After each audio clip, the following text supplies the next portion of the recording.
माँ बाप की सेवा परमो धर्म। संदीपन बौद्ध। माँ बाप की सेवा करना ही सबसे बड़ा कर्म एवं धर्म है।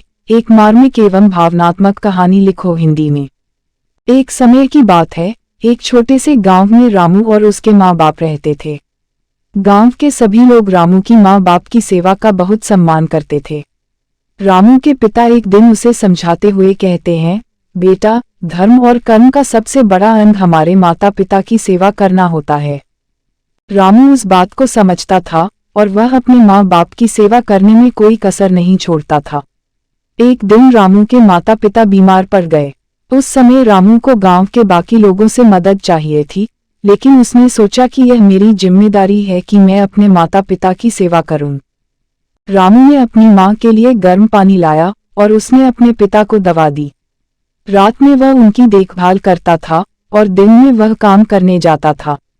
कुछ दिनों बाद रामू के माता पिता की हालत सुधरने लगी।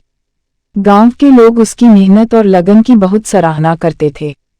एक दिन एक संत गांव में आया। वह सभी लोगों के घर जाकर आशीर्वाद देता था। जब वह संत रामू के घर पहुंचा तो उसने देखा कि रामू अपने माता पिता की सेवा करता हुआ था।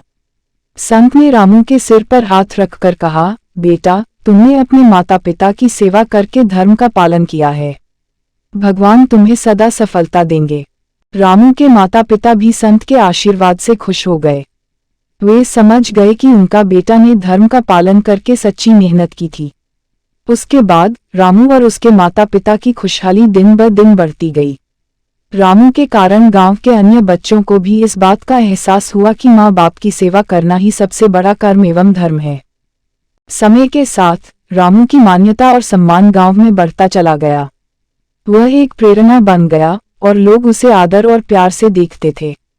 यह कहानी हमें यह सिखा देती है कि हमें अपने माता पिता की सेवा करनी चाहिए, क्योंकि यही हमारे धर्म का सबसे बड़ा अंग है।